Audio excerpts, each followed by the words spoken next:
Welcome back students to Standard 10th Maths, Chapter 3, Pair of Linear Equations into Variables. And we are in the 6th session, children. Okay? What we are going to see in this session? Representation of verbal statement into symbolic form. The statement in the form of words. See, you can see all words here. Okay? You are going to represent this verbal statement in symbolic form. That means using symbols, variables, x, y, etc. Alright, children? Okay. This is going to be very important whenever you solve the word problem of chapter 3 or chapter 4 or chapter 9. Children, जो word problems है ये तीनों chapter का, उसके लिए whatever I'm going to do in this session is very important. Children, so far in 8th standard and 9th standard, whatever equations you all have solved, if you all have missed, if you all are a little bit weak in that, if you have any problems in framing the equations, this session is going to help you to come out of that. Children, so please pay attention. हमें सिर्फ symbolic form में statement लाना है, मतलब जो भी conditions दिया है स्टेटमेंट में उसको इक्वेशन फॉर्म में लिखना है using the variables. Alright, children, let us see the first one.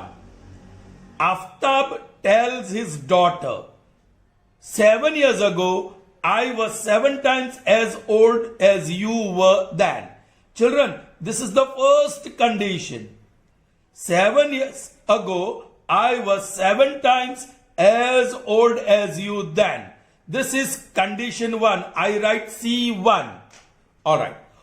Also, what he said, also 3 years from now, आज से 3 साल के बाद, 3 years from now, I shall be 3 times as old as you will be. This is condition 2. I'm writing C2. So children, in this statement, there are 2 conditions.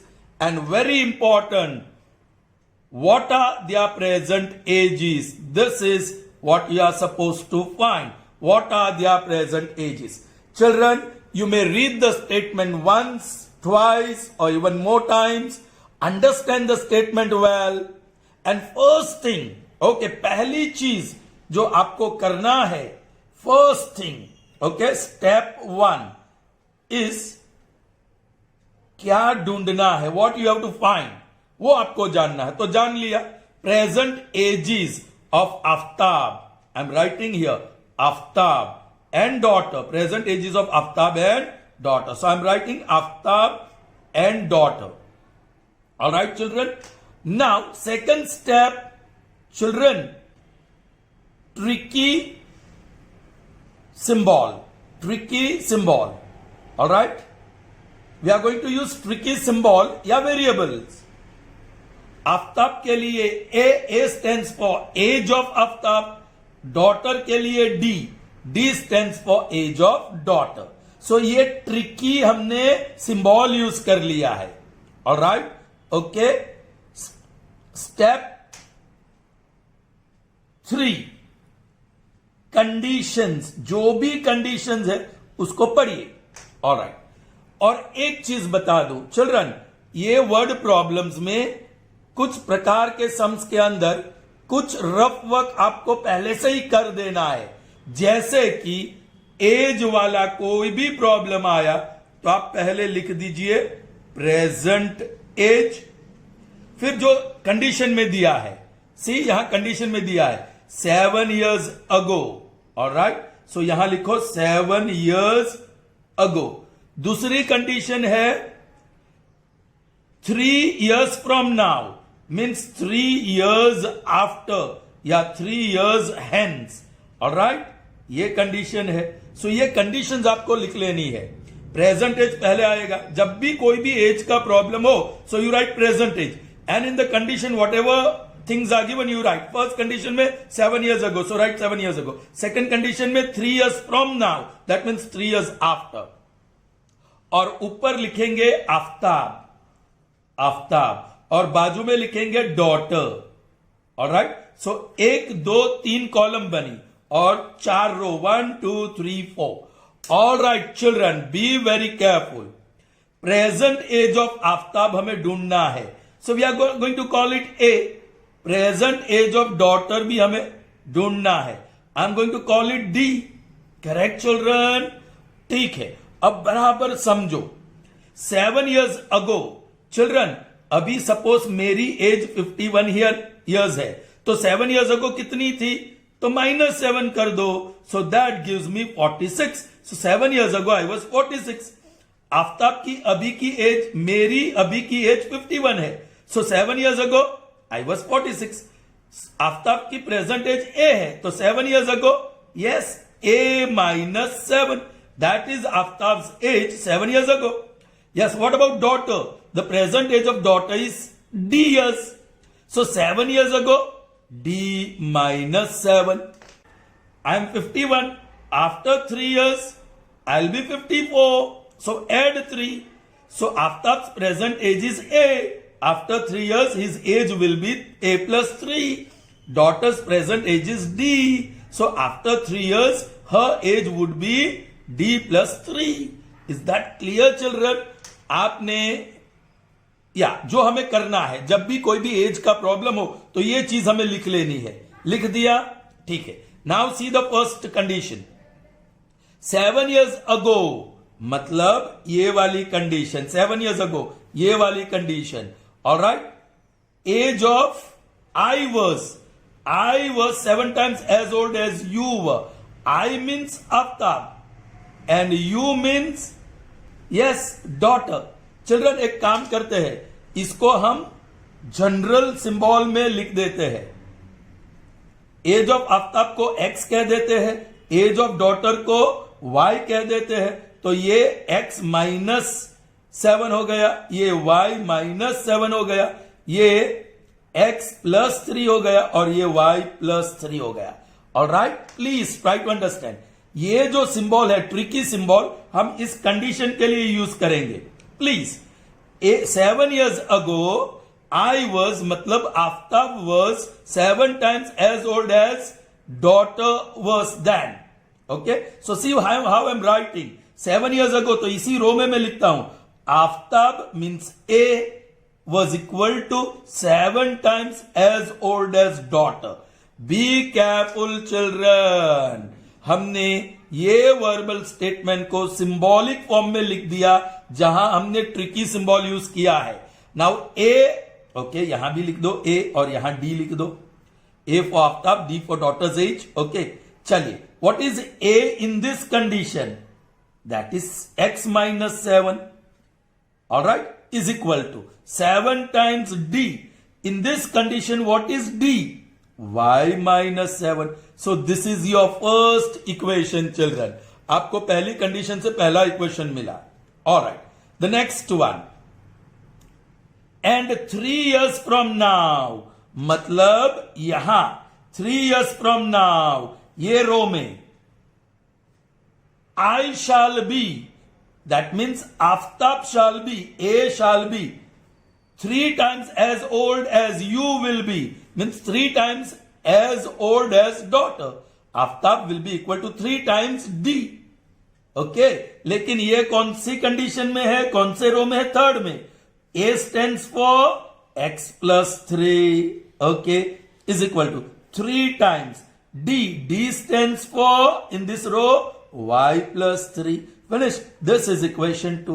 So children, आपने ये दो equation form में represent कर दिया, verbal statement को symbolic form में represent कर दिया.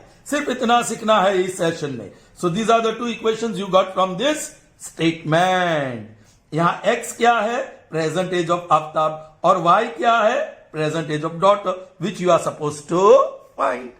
Let's proceed further. Alright. The coach of a cricket team buys 3 bats and 6 balls for rupees 3,900. Later, she buys another bat and 3 more balls of the same kind for 1,300 rupees. Find the cost of each bat and ball. All right. This is first condition.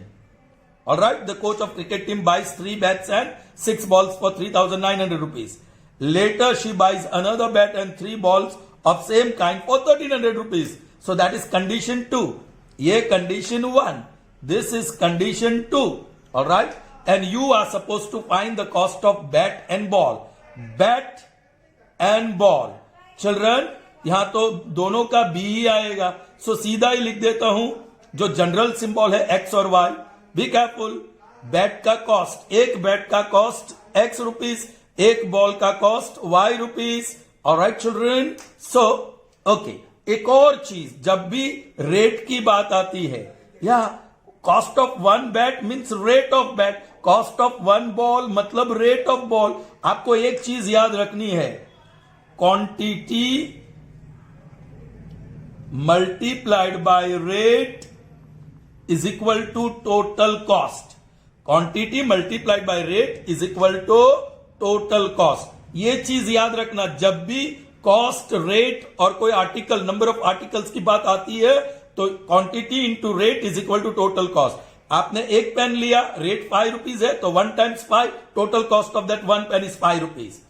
आपने 3 pen लिया तो quantity 3, rate 5, 3 5 15, total cost is 15 rupees.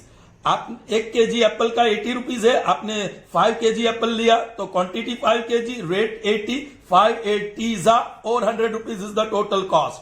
Is that clear to you? Okay. यहां B दोनों same ही है.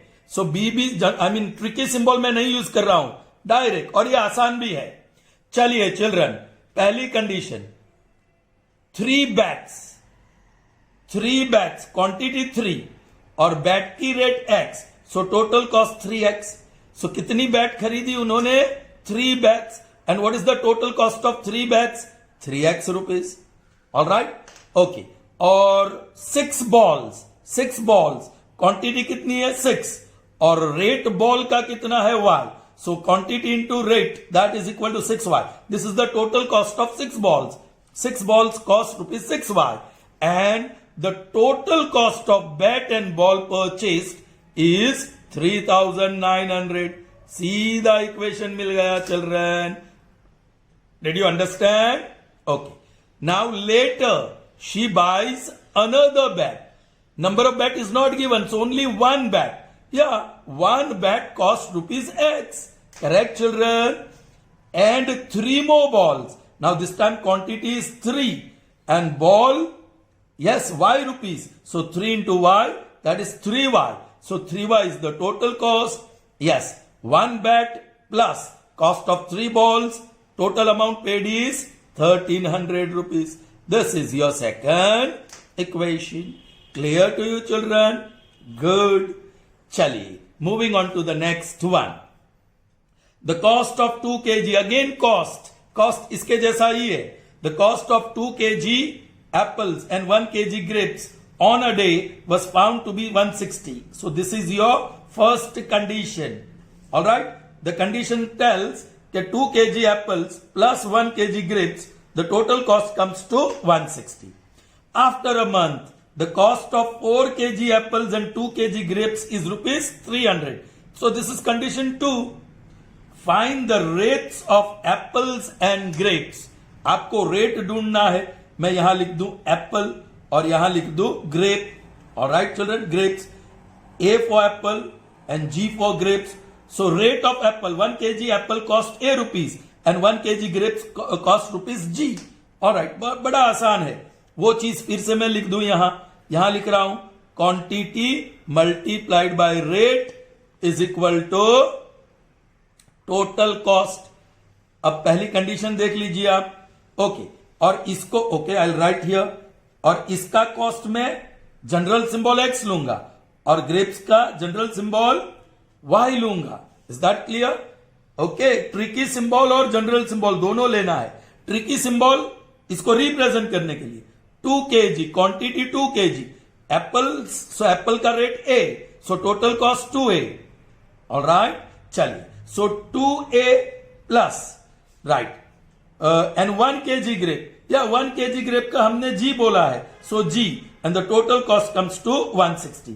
अब A की जगह पे X लिख दो और G की जगह पे Y लिख दो, 160. This is equation number 1. आप डायरेक्ट भी कर सकते हो. All right, चलिए next. After a month cost of 4 kg Apple, quantity 4, Apple rate A, so total amount paid is 4A.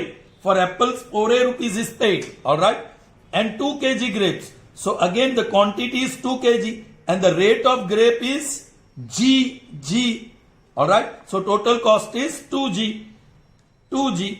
So cost of 4 kg apples and 2 kg grapes is 300 rupees. Okay, now A की जगह पे X लिख दो 4X, G की जगह पे Y लिख दो 4Y, sorry, it is 2Y, that is equal to 300, and this is equation number 2. Clear? So ऐसे symbolic form में आपने बना दिया, आसान सा है, alright, आपने conditions को लिख दिया ना, alright, और step 4 आपने ट्रिकी सिंबल यूज किया, तो स्टेप 4 में आप जनरल सिंबल यूज कर लो, जनरल सिंबल्स यूज कर लो। जनरल सिंबल यूज करने से आपको इक्वेशन ही सीधा मिल जाता है, correct. Let's see the fourth one. 10 students of class 10 took part in mathematics quiz. How many students total? 10. If the number of girls is 4 more than the number of boys, find the number of boys and girls who took part in the quiz. Children, 10 students of class 10 took part in mathematics quiz. This is your first condition, condition 1. Alright. Number of girls is 4 more than the number of boys. This is condition 2. Alright. Find the number of boys and girls. I'm writing boys and girls. Yeah, different letters से शुरू होता है. So tricky symbol B. Tricky symbol for boys B. और for girls it is G. Alright? Yes, इसको हम X कह देंगे और इसको हम Y कह देंगे when we take the general symbol. लेकिन इस स्टेटमेंट को 10 students of class 10 took part in mathematics quiz, इसको बराबर समझना है। मतलब टोटल स्टूडेंट्स मतलब boys and girls, so number of boys B plus number of girls G and total students is 10। आपको पहले इक्वेशन मिल गया और इसका जनरल सिंबल में कन्वर्ट करो, X plus Y is equal to 10. So this is your first equation. Now second equation is very interesting. Number of girls. So आप ये tricky symbol यूज करो G. Number of girls G is 4 more is not equal to नहीं है, 4 more. So I'm writing more greater than the number of boys. So that is B. And then in the bracket I'm writing by 4. Children, अब आपको समझना है, जो बच्चे मेरे पास 9th में पढ़े उसको पता है कैसे करना है। चिल्ड्रन, दोनों अनइक्वल है। Look, 11 is greater than 7 by 4, सही है कि नहीं? तो चिल्ड्रन, इसको इक्वालिटी में कन्वर्ट करना है, इनइक्वालिटी को इक्वालिटी में कन्वर्ट करना है। सो मैं ग्रेटर को इक्वल कर देता हूं। सो आई कैन एड 4 to 7, जो स्मॉलर नंबर है उसमें 4 ऐड करो। सो 11 इज इक्वल टू 7 प्लस 4, 11 हो गया कि नहीं? या तो फिर आप जो बड़ा नंबर 11 है उसमें से -4 करो, तो ये ग्रेटर देन इक्वल टू हो गया। सी 11 - 4 इज इक्वल टू 7, हो गया कि नहीं? सो मुझे यहां इक्वालिटी करना है, तो मेरे पास दो रास्ते हैं। जो छोटा नंबर है B, उसमें 4 ऐड कर दो, क्योंकि बाई 4 इट इज स्मॉलर। या बड़ा नंबर जो G है, इट इज मोर बाई 4, सो बड़ा नंबर में से 4 माइनस करो। चिल्ड्रन, यहां कुछ मॉरल्स भी हमें सीखना चाहिए। देखो, यहां हम छोटे नंबर को कुछ दे देंगे तो वो बड़ा हो जाएगा। सो 7 will be happy, right? Now ये बड़े नंबर में से 4 हम कुछ ले लेंगे, किसी के पास से कुछ ले लेंगे, तो इट कैन बिकम सैड। हमें किसी को सैड नहीं करना है, हमें एवरीवन को हैप्पी रखना है। सो स्मॉलर नंबर ढूंढिए। G is greater then B, G greater, उसका मतलब B स्मॉलर। मैंने ऑलरेडी इक्वल कर दिया, जो स्मॉलर क्वांटिटी है B उसमें +4 कर दो। So G is equal to B + 4। So inequality, इसको कहते हैं इनइक्वालिटी। ऑलराइट, लेस देन और ग्रेटर देन हो तो inequality, it is converted into equality, मतलब इक्वेशन। ओके, अब जो हमारा जनरल सिंबल है G के लिए Y, so Y is equal to B के लिए X + 4, ये हमारा सेकंड इक्वेशन बन गया। So you got equation 1 and equation 2। सो हमने 4 सम्स देखे जहां वर्बल स्टेटमेंट को सिंबॉलिक फॉर्म में कन्वर्ट किया। we are going to see more. Okay? So let's continue. See the fifth one. Half the perimeter of rectangular garden whose length is 4 meter more than its width is 36 meter. Be careful. Half the perimeter of rectangular garden whose, be careful, ये statement split होता है, whose length is 4 meter more than its width. Now this continue. Half the perimeter of rectangular garden is 36 meter. Half the perimeter of rectangular garden is 36 meter. और ये garden, alright, whose length, मतलब length of garden is 4 more than its width. That is second condition. So what is your first condition, children? Half the perimeter of rectangular garden is 36 meter. And what is your second condition? Condition 2, length of this garden is 4 meter more than its width. Find the dimensions of garden. Children, this is what you are supposed to find. Dimensions किसको कहते हैं? Length or breadth, या you can say width. Length या breadth. Okay. Dimensions of garden are length and breadth. Length के लिए L और breadth के लिए B. ये हमने ट्रिकी सिंबल यूज किया. फिर हम उसको जनरलाइज करेंगे तो लेंथ x कहेंगे और ब्रेथ को y कहेंगे. Is that clear? चलिए, पहली condition, be careful. Half the perimeter, half the perimeter, I am using this word in short, is equal to 36. Children, half the perimeter. अब बताइए children, what is perimeter? Okay, इसमें figure draw करना चाहिए आपको. क्या draw करना चाहिए? Figure. ये लेंथ है और ये ब्रेथ है ना. Now perimeter is length plus breadth plus length plus breadth. इसी को पेरीमीटर कहते हैं, total length of the boundary. So 2L plus 2B, so that is multiplied by, now I am writing for perimeter, 2 times L plus B, that is the formula of perimeter, is equal to 36. 2 cancels, therefore L plus, children आपको ऐसे ही रखना, अभी मत cancel करो. Half of 2 times, yes, L is x and B is y, that is equal to 36. इसको अभी हम equation 1, कुछ भी मुझे कैंसलेशन नहीं करना है, वो बाद में when we go for further solution, जब हम उसको सॉल्व करते हैं तब सिंप्लीफाई करेंगे. Is that clear? So this is your first equation. Half of perimeter of rectangular garden is 36. Alright, next, length, जिसका सिंबल है L. Length is 4 more than its width. Width मतलब breadth only, right? We have used the word breadth. So length is more than breadth by 4. Once again equal. Left hand side length is big, right hand side B breadth is small. How much small? By 4. So B plus 4 कर दो तो equal हो गया. Okay, now the general formula या symbol, L के लिए x is equal to B के लिए y plus 4. Alright, and this is your equation number 2. Clear, children? Good. Proceeding further. Champa went to a sale to purchase some pants and skirts. Alright? When her friends asked her how many of each she had bought, she answered. So this is the first condition. The number of skirts is 2 less than twice the number of pants purchased. This is condition 1. Okay? That gives you the relationship between number of skirts and number of pants. Alright. Also, she says further, the number of skirts is 4 less than 4 times the number of pants purchased. This is condition 2. Again, another relationship between the number of skirts and pants. Help her friends to find out how many pants and skirts Champa bought. So what you are supposed to find? Number of pants and number of skirts. For pants, I'm writing P. And for skirts, I'm writing S. Yes, number of pens, जब general symbol हम x कर देंगे और number of skirts जब general symbol की बात आएगी तो हम y कर देंगे.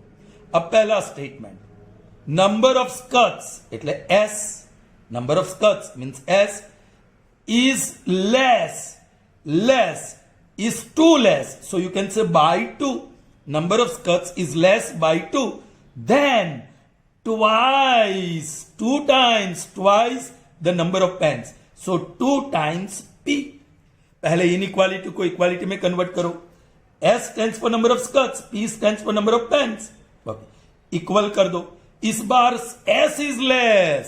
देखो number of skirts is less, left hand side lace है, उस लेस में 2 प्लस कर दो तो इक्वल हो गया 2P. अब वो जनरल सिंबल डाल दे, SY है, so Y plus 2 is equal to 2P, that is 2X. सो पहला इक्वेशन मिल गया आपको. चलिए आगे. Also the number of skirts is 4 less. Again number of skirts मतलब S is less, is 4 less, so by 4, then 4 times the number of pants. Number of pants P है लेकिन 4 times, so 4 times P, that is 4P. Again S is less by 4, so S plus 4 equal बन गया less than 4P. अब symbol डाल देते हैं, S is Y plus 4 is equal to 4P, P is X, and this is your equation number 2. Clear children? Good. चलिए proceeding further. The difference between two numbers is 26. Children difference, alright, और वो positive है. So first number is bigger than second number, तभी difference positive आता है. इस बात को बड़ी अच्छी तरीके से ध्यान में रखना. Okay, be careful. ऑलराइट, ये पहला कंडीशन है. Difference between two numbers is 26 and one number is 3 times the other. This is second condition. यहां end दिया है. One number is 3 times the other number. Find them. Children, number और number, दो number है, first number और second number. Alright, number 1 को मैं N1 बोलूं और नंबर 2 को मैं N2 बोलूं और N1 ग्रेटर देन N2, क्योंकि डिफरेंस की बात है. सो फर्स्ट कंडीशन, N1 बड़ा है minus N2, that is equal to 26. Alright, अब इसका मैं जनरल सिंबल ले लेता हूं X और इसको Y कह देता हूं. So N1 is X minus N2 is Y, that is 26. This is result number 1. Difference between big number minus small number is 26. Okay, now second, one number is 3 times the other, मतलब bigger number, क्योंकि उससे 3 times बड़ा है. So number 1 is equal to, यहां less than और more than नहीं है, is equal to 3 times the number 2. So X, N1 X है और 3 times Y. This is your second equation. Clear children? I hope you understood it well. चलिए next one. The larger of the two supplementary angles exceeds means becomes bigger या greater. Alright, exceeds the smaller one by 18 degrees. Find them. Them क्या है? Angles. दो angles है. जब supplementary angles, complementary angles की बात आती है तो आप ऐसे करिए, सप्लीमेंट्री एंगल्स, ऐसे टाइटल दे दो, ये लाइन ड्रॉ करो, फिर ऐसे करो और 2 डिवीजन करो, एंगल A और एंगल B. एक एंगल A है और दूसरा एंगल B है. Correct? Okay, yes. The larger, okay, angle A greater than angle B, ऐसे कह दो. सो अभी कंडीशन आ गई, angle A is greater, exceeds मतलब greater than angle B by 18. अब इक्वालिटी में कन्वर्ट करना बड़ा आसान है. एंगल B स्मॉलर है, angle A is greater, so angle B smaller, so angle B plus 18 and this is angle A. ओके, अब इसको मैं कह दूं X, एंगल A का मेजर, और एंगल B का मेजर कह दूं मैं Y.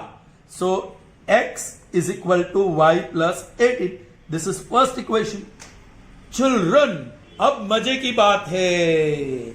चिल्ड्रन, एक ही कंडीशन है, सप्लीमेंट्री एंगल्स का बड़ा एंगल छोटे एंगल से 18 डिग्री बड़ा है. That's it, what else, nothing else is given. इसको कहते हैं हिडन कंडीशन है. ये दोनों एंगल सप्लीमेंट्री है, सर ने इसलिए टाइटल यहां रख दिया. So supplementary angle means total measure 180, angle A plus angle B is equal to 180. इस तरह की कंडीशन को हम कहेंगे हिडन कंडीशन. इसको क्या कहेंगे? Hidden condition. तो जब भी आपको लगे कि यहां कुछ कंडीशंस कम है, इक्वेशन हमसे बन नहीं पा रहा है, तो सोचना there may be hidden conditions here. So यहां step 5, look for hidden conditions. Hidden conditions children, ये सप्लीमेंट्री एंगल्स मतलब उसका टोटल मेजर 180, कॉम्प्लीमेंट्री एंगल्स मतलब वो दोनों का total measure 90, linear pair of angles मतलब दोनों का टोटल मेजर 180. Do understand? ऐसे हिडन कंडीशंस होते हैं. If triangle is given, total measure of all 3 angles of triangle is 180. वो स्टेटमेंट में नहीं देंगे आपको, वो हिडन कंडीशन है और आपको पता है. All right children, let's see next 4 in this session. Okay, look here. A fraction becomes 9 upon 12 if 2 is added to both the numerator and denominator. So this is your first condition, children. All right? एक fraction है. If 2 is added to numerator and denominator, it becomes 9 upon 11. Well, यहां लिखता हूं. Suppose 1 upon 3 है. All right? I am adding 2 here and 2 here. So now new fraction is 3 upon 5. So after adding 2 to each numerator and denominator, the original fraction 1 upon 3 is now transformed into 3 upon 5. वही है. The fraction becomes this. This is new fraction. Fraction becomes this if 2 is added to both numerator and denominator. Next condition. If 3 is added to both numerator and denominator, it becomes 5 upon 6. Find the fraction. Children, very interesting. Find what fraction. Let the fraction be f of fraction. And उसको x कह देंगे. तो दूसरा variable कहां है? नहीं है. एक ही चीज ढूंढना है, फ्रैक्शन. बट कंडीशन से पता चलता है कि एवरी फ्रैक्शन, और ऐसे भी पता है, has a numerator and denominator. और कंडीशन में relationship is given between numerator and denominator. Okay, so let fraction be F. नहीं, फ्रैक्शन का न्यूमरेटर और डिनोमिनेटर. ऑलराइट, इसको लिखा. न्यूमरेटर का सिंबल, ट्रिकी सिंबल एन, और डिनोमिनेटर का डी. एन को कहेंगे एक्स और वाई को कहेंगे, डी को कहेंगे वाई. ऑलराइट चिल्ड्रन, चलिए, what is the first condition? अच्छा, जो ओरिजिनल फ्रैक्शन क्या होगा? Yes, numerator upon denominator. ये है, इट हैज 2 पार्ट्स. करेक्ट. चलिए, नाउ फर्स्ट कंडीशन क्या कहता है? If 2 is added, so numerator में 2 ऐड करो एंड डिनोमिनेटर में भी 2 ऐड करो, तो क्या बन गया नया फ्रैक्शन? 9 अपॉन 11. फिनिश्ड. यहां से आप जनरल सिंबल डाल दीजिए. n की जगह पे x प्लस 2, d की जगह पे y और आगे plus 2 is equal to 9 upon 11. अरे children, this is your first equation. Alright, जो भी फॉर्म में हो, कुछ भी सिंप्लीफिकेशन नहीं करना है. चलिए next. If 3 is added to both numerator and denominator, this is your original fraction. You are adding 3 to numerator, adding 3 to denominator, both numerator, denominator. Then the new fraction becomes 5 upon 6. Yes, what is n? X. So x plus 3. What is dy? So y plus 3 is equal to 5 upon 6. This is your second equation. I hope that is clear. Good. Now children, next one. 5 years hence, age wala sum hai. The age of Jacob will be 3 times the age of his son. 5 years ago, Jacob's age was 7 times that of his son. What is their present age? All right, आपको present age ढूंढनी है. किसकी? एक तो Jacob है और दूसरा son है. So I am writing Jacob and son. Yes, tricky symbol J use करेंगे, which represents age of Jacob, और for age of son will use S. Yes, general symbol उसका x कह देंगे और इसका y कह देंगे. Alright, okay. अब पहली कंडीशन, ओ चिल्ड्रन, एज वाला सम है, सो मैंने बोला प्रेजेंट एज लिख ही देना है. अब पहली बात 5 years हेंस की, सो 5 years hence means after 5 years, और दूसरी 5 years अगो की, सो 5 years अगो, बिफोर 5 years. यहां लिख दू जैकब, और यहां लिख दूं सन। जैकब का सिंबल जे, सन का symbol S. J for age, present age of Jacob, age of Jacob not present. S for age of son. अब प्रेजेंट एज को हम कहने वाले हैं एक्स और इसकी वाई। तो अब लिख ही दो 5 years hence जैकब की प्रेजेंट एज एक्स है, सो 5 साल के बाद x plus 5। Present age of son is y, so after 5 years y plus 5। Yes, present age of Jacob is x, so 5 years ago, 5 साल पहले x minus 5। Present age of son is y, so 5 years ago y minus 5।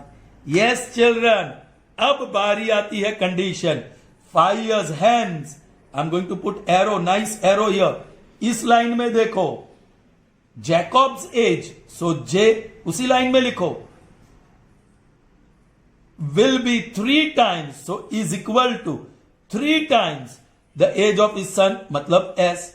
अब देख लो जे क्या है उस line रो में, x plus 5। जे की जगह पे एक्स प्लस 5 लिखा, आगे इक्वल टू 3, और एस की जगह पे आप क्या लिखोगे, y प्लस 5। ये अपना पहला इक्वेशन बन गया। Alright children, okay. Next condition 5 years ago, ये रहा 5 years ago वाली row. Jacob's age x minus 5, son's age y minus 5। क्या है relationship, Jacob's age, so J was equal to, so is equal to 7 times, greater than और less than नहीं है, 7 times the age of his son, so 7s। बस, what is j here in this case, x minus 5 is equal to 7 into s। What is s in this row, y minus 5। This is your second equation. Done children, very good, I hope you have understood।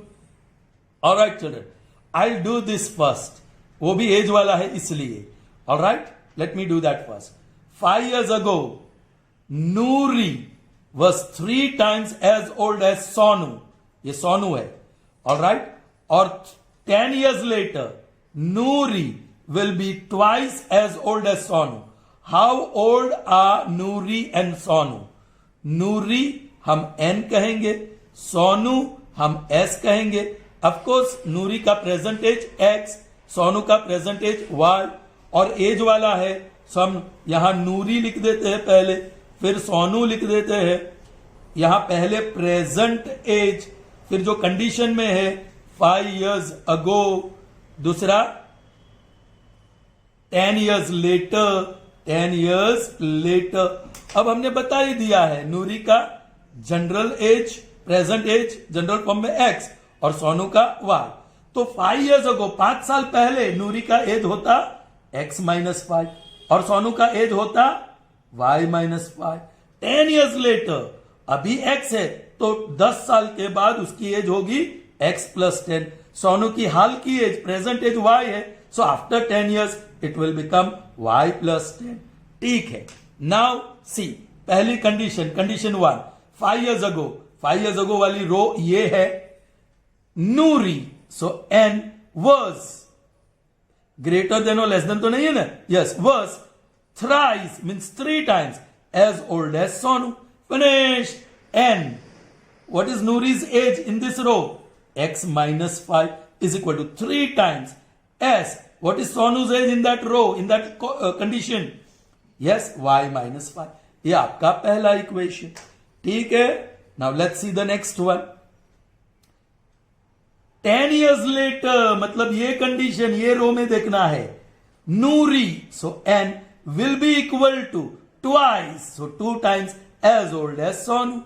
ठीक है, सो अब इसको देखो, नूरी 10 years later, x plus 10 is equal to 2 times Sonu's age 10 years later इस रो में y plus 10। There you are, this is your second equation। Is that clear children? Fine. The last one for this session, and that is 11th one here. The ratio of income of 2 persons is 9:7. This is first condition.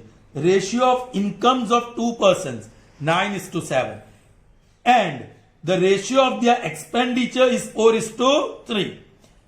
एक और condition है, if each of them manages to save, if each of them मतलब first person and second person manages to save rupees 2000 per month, all right, then find their monthly incomes.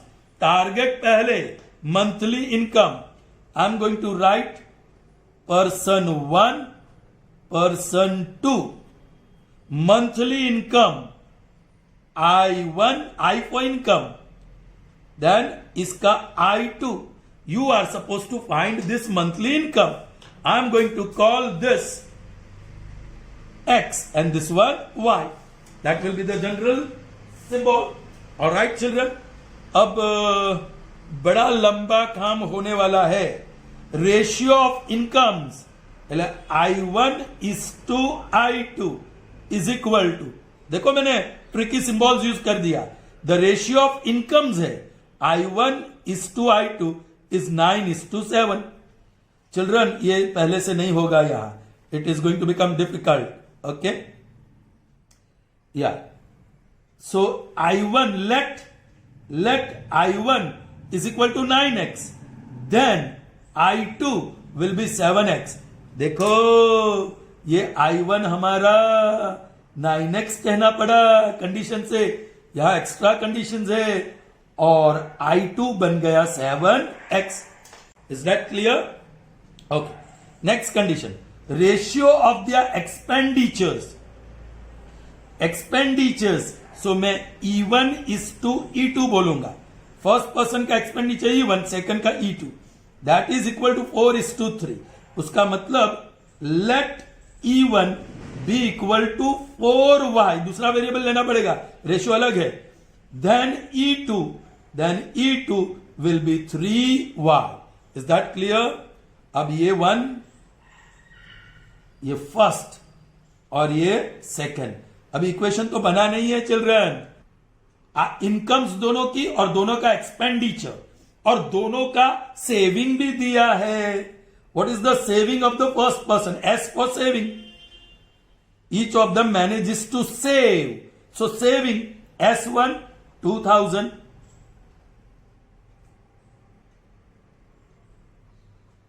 और saving of the second person भी 2000. Each of them saves rupees 2000. Correct children? Okay, अब आपको एक equation के लिए काम करना पड़ेगा. चिल्ड्रन, आपने कुछ एक्सपेंस किया और कुछ सेविंग किया, राइट? तो वो टोटल इनकम हो गया ना चिल्ड्रन. ये ट्राई टू अंडरस्टैंड. और let me right in this way. Income, आपकी इनकम दो पार्ट्स में बट गई. Your income is divided into two parts. One part that you have spent and the other part that you have saved, या saving लिख दो. सो यहां equation है children. तो पहला जो पर्सन है उसकी income I1 is equal to E1 plus S1 बनेगा ना. Income I1, expense E1, saving S1. Now what is I1? 9x, sorry, is equal to यहां आएगा E1 4y और S1 प्लस 2000. चिल्ड्रन, ये रहा पहला इक्वेशन. नाउ दूसरे का, income of the second one is expenditure of second person plus saving of second person. Now what is I2? 7x, that is equal to E2 3y or S2 2000. So this is your second equation. So children, this sum was totally different from the others.